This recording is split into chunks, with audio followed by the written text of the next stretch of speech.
Hey everybody, welcome to Author Talk. We are meeting some of the generous and compassionate authors who have written stories for Just YA to hear them do a little reading and some of the ideas behind the book, but also just to kind of show our appreciation for these great authors who are writing these pieces for our open education resource on Oklahoma State University. And all of the links to the book and to the stories will be in the comments section. So welcome. We're so happy to have you, Brittany. And I would love for you to just introduce yourself, say where you are in the world and what you do. Absolutely. Well, hello. Thank you so much for having me. It's so great to be here with you and also part of this collaboration. My name is Brittany Saulnier. I live in Virginia. Um, I am a former environmental educator and a former middle school science teacher turned stay-at-home mama right now. But that's always been my passion. My background's in wildlife conservation and studying how people interact with and learn about the environment. Wow. I this is fantastic. I love it. Okay. Tell us then how you came to become a writer. That's funny. My mom, as a child, my mom kept telling me that I was going to be a writer, and I didn't believe it until maybe 2018. I finally was like, you know what? I think that I can do this, and I can try to make something that isn't just for me, but something that I wanted to share. I'd always done poetry and short stories, even throughout childhood, but it was for me and not for a wider readership, if you will. So I don't know, just somewhere along that line, a lightning bolt clicked, and I said, "Yeah, I think I'm going to give this a go, and I'm gonna work at it and see where it takes me." Wow. And so you have people in your life that were supportive and encouraging of that? Oh, absolutely, and I still do. My mother, my husband, and my extended family are still very encouraging. Wonderful. Well, you wrote a short story piece um, for Just YA called Lights Out. And I'd love for you to read it. Do you want to say something about it first and then read it, or read it and then we can talk about it? Let's read it first and then chat. Okay. That's where I am. Okay. Lights out. I tap my pencil eraser against my textbook. I gave up on it a while ago. When the clock says it's time, I snap off my desk lamp. Tonight is a good night. Tonight is a chance to breathe. Tonight is my favorite holiday, even if nobody has any idea what I'm talking about. Even if my friend Lena says it's just something my mom made up. And even if that kid that sits behind us in class sneers and says it's because it's my family is poor. The other lights upstairs are already off. Candlelight flickers up the stairwell. Mom didn't make it up. She didn't set the time or date, but when I was a baby, she did cast a spell of magic over the night, just like she does for all holidays. I follow the candlelight down to our living room. Wrapped around the banister is a gold, twisty streamer with silver stars that probably was meant for a New Year's Eve party. The paper was pretty in the daytime, but now it sparkles in the low light. Mom and Dad sit together on the sofa. My sister Jillian kneels on the floor beside the coffee table. When she sees me coming down the stairs, she bounces on her knees. I won, she beams. By default, I tease. We could have switched math homework and then seen who was done first. Come on, girls, ready? Dad asks. He smiles wide as Jillian poises over the tray of mismatched candles collected from every corner of the house. And then looking down at his watch, he leads the countdown. 5, 4, 3, 2, 1. Julian blows away the light. The house is wonderfully dark, except for the white light from the neighbor's garage illuminating the kitchen window, and it's like I'm a fish held by the dark, expansive ocean, looking up, perplexed, at a wayward ship's navigation lights. Silently, Dad leads the way out the back door. Mom has already put blankets and beach towels on our small square of lawn. She set up the telescope and filled each of our baskets with goodies, too. I get a new canvas bag with pretty flower design and matching journal made from recycled paper. My sister gets seed packets and a book about bugs. And of course, we both have star-shaped cookies. After we peek through the baskets and mouth a silent thank you to Mom, my sister and I stretch out on the beach towels. I clasp one hand in hers and then press the other gently into the grass. I look up at the gray night sky and try to see all of it at once, as far as I can. I search for the Big Dipper. But my gaze is averted by a flash of light to the side, and I'm pulled out of the spell. Mrs. Carter peeks from behind her curtain at us and then dashes away inside her bright home. We've lived next to Mrs. Carter for years, and she still looks out at us and gasps. Does she also think that the only reason to sit outside in the dark is because the electric company turned off all the lights? Oh, the poor children on the ground. I squeeze my sister's hand and turn back to the deep, expansive night waiting above me. The world slips away, all of it, and I'm no longer a fish, but a star, steady, maybe even stoic in the haze. Although impossible, space darkens. My body takes over my daydreams, jolting me upright just in time. One by one, my neighbors' houses go dark, all down the street. I hear Mrs. Carter's slow steps moving over her wooden deck, the creaks loud in the stillness. Then the street lamps go black. I didn't think that was possible. What about the crime or the late commuters? My sister tightens her grip on my hand, so I follow her gaze.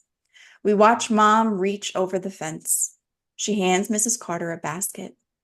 Thank you, Mrs. Carter says too loudly. She winces and whispers, sorry, I'm a little nervous.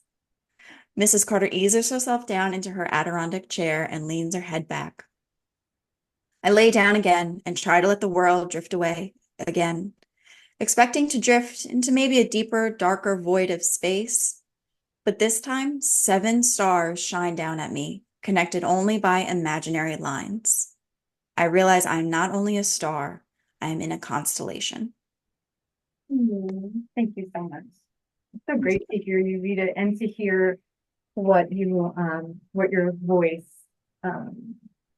what the voices sound like to you, like as you're reading it out loud. It was fun. What stands out to you as you read it? Yeah, I think a little bit more as I read it out loud, I noticed even a little bit more with me, just some of the play on words and the emotion of like with even Mrs. Carter, like saying it loud and then whispering it, actually acting that out a little bit. That was a lot of fun. Thank you for giving me the opportunity to do that. Yeah, it's great. You know, I think we try to, you know, and when I think about students who are handed a text or asked to read aloud or the teacher reads aloud, like how often do we actually, you know, unless we have the audiobook, and a lot of times the audiobook's not even read by the author, like how do we know what the real phrasing was or where the emphasis was or what the voices were intended? It doesn't need to, we don't need to know. We can make up our own, and you know, you get to hear other people read your work and hear, you know, what they're emphasizing and things like that. But what a gift it is to hear you read it and how you're. Thank you. Yeah, for me, when I think I can hear your poetry here. You know, I think it's this even in the second paragraph where you sort of have that and after that repetition, even if nobody, even if my friend, even if that kid, it has this like such a beautiful repetition and poetic quality to it. And I think you know, my intention for this book was of course to have relevant text for kids, but that they would have mentor text for writing their own stories, and that, you know, this repetition of sentences, this really long sentence, you know, that's still, it's so beautiful in the way that it's constructed. Instead of having a teacher say, oh, you need to shorten that up into 3 sentences, or you have, those are fragments or things like that, you know, like what the teachers say about correctness versus artistic choices. And it's just lovely to see so many of those examples. Well, thank you. How do you think you learned it? How do I think I what? How did you learn it? How did you learn to be a writer? How did I learn to be a writer?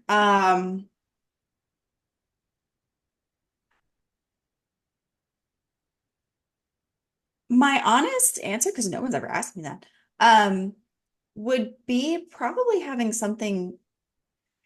it be first just for me, and it always being poetry that was just me kind of wanting to put down on paper a feeling and how it felt and just get it down on paper. And like you said, not really worry about if I was doing it right, because at the end of the day, I mean, nobody was reading it but me. So I think starting there, and then I've always loved reading. So reading and then also having that ability to write without worrying about somebody else. Just writing what I want to am feeling and what I am experiencing in that moment. Yeah, that's wonderful. What's the story behind the idea for this story? How did it come to you? So I was I was on the search for Earth Day books for my young daughter. She's a toddler. And I wrote a newsletter about how I was sort of disappointed in what I was finding, because a lot of it is the same messaging, the same advice given to our children that we gave to the children of the 70s and of the 80s. And things are different. The magnitude of our environmental problems are different. And then I was also thinking about, there is a actual event called Earth Hour that is a nonprofit organization that encourages people across the globe to turn off their lights for 1 hour. And I wish that that was a little bit more active, because how cool would that really be if we really did it? Just everyone agreed. All right, for even 30 minutes, let's like turn all the lights off. We're all gonna be okay. It's just 30 minutes. So that was all in my head, trying to find something, like being disappointed with why isn't our books for children keeping up with our current experience with in our environmental challenges. And then also, what does it mean to have a holiday? Are we allowed to change the holidays? Can we have something different? Does it have to always be the same thing that we've had year after year after year after year, right? So through those questions mulling in my brain is where Lights Out came out. Mhm. I am so grateful for you sharing that backstory too, because I think, again, it's like with anything, the text is given to us or we're reading it, and we bring our own reading experiences, lives, interests to the text and try to make sense of what it is. And when I'm reading this, like for me, just growing up for like under-resourced family, like I was the part of because my family is poor, or with this underlying about class, and having resources and things like that. So I'm reading it and I'm sitting in that space, like trying to remember what that was like for me. And then when we didn't have power, things like that. So like that's my first reading of it. It's nice that it's personal. It's nice that I can see myself. Yeah. We want our students to do that too. But then for this like second reading, this environmentalist reading of it that you're sharing with me gives me another idea. Like if I'm teaching this text, I'm like, oh, we're gonna like search up more about Earth Day. We're gonna learn more about this Lights Out, or what did you call it? Earth Hour. Earth Hour, right. So like let's search up Earth Hour, or let's try Earth Hour, or let's see what those kind of things. It's an opportunity for more inquiry, like so the story can stand as it is, but the story could also be part of like a unit around environmentalism, or just it can have multiple readings and different lenses, the way that the teacher can help students read it. Like they can read it for whatever it is, but they can also frame it around the questions that you're asking as well, around holidays and around environmentalism. I love it. Yeah, so great. Thank I'm so you. glad that we're having this conversation, because now I'm like, I have even more ideas and I'm excited. So what are you working on now? Well, I am also the co-creator with my good friend Alexis Ennis of the Read to Write Kidlit podcast. We're on Apple and Substack, and that's a podcast where we focus mainly on middle grade novels, and we look at the craft of it, and we speak with the author themselves, kind of a little bit like this, except podcast. And we just delve into some of why did they make certain decisions that they made for that particular book. So we've had people like Zena Elliott and Jennifer Nielsen, um, Barbara D. Again, it's middle grade. But if you're interested in writing, the writing goes across genres, whether it's middle grade, young adult, or adult. There's still craft questions that, why did you write it in this POV? Why not this POV? Those types of questions there. I am also just about to query my middle grade novel and then some other projects in the background that I'm thinking about. That's fantastic. So we have that to look forward to, like, hopefully you'll I hope so. tell us about it when it comes along. Well, congratulations on all that great work. I think I'll link to that chat or in the comments below, like the podcast, so we can learn Oh, thank you. about the work that you're doing. So this is an open education resource. Was that, important to you, or have anything to do with you contributing to this book? Yeah. Yeah, I think definitely. I would say the fact that it's open and there's no barriers to anyone accessing it. I mean, we've talked a lot about teachers making kind of the curriculum around it and how they would support students, but I mean, even libraries could access this if they see a young person who might enjoy it. Or, it's just another avenue of getting more current, right? I was talking about the environmental aspect, more current, how we are really feeling about the things going on in our world rather than something written in the 1970s, which was great. I'm not, it's great stuff, but we're not in 1970. It's not the first Earth Day. So it was, and I just love the idea of us all coming together for that. There are many wonderful authors, and it's really an honor for me to be with them as well. And just all coming together to say there's joy and solace in writing, and you hope that that joy and solace you provide also to the reader at the other page. So that's what I really loved about this. Thank you so much. Yeah, the collection itself is dependent on everybody contributing something in the generosity.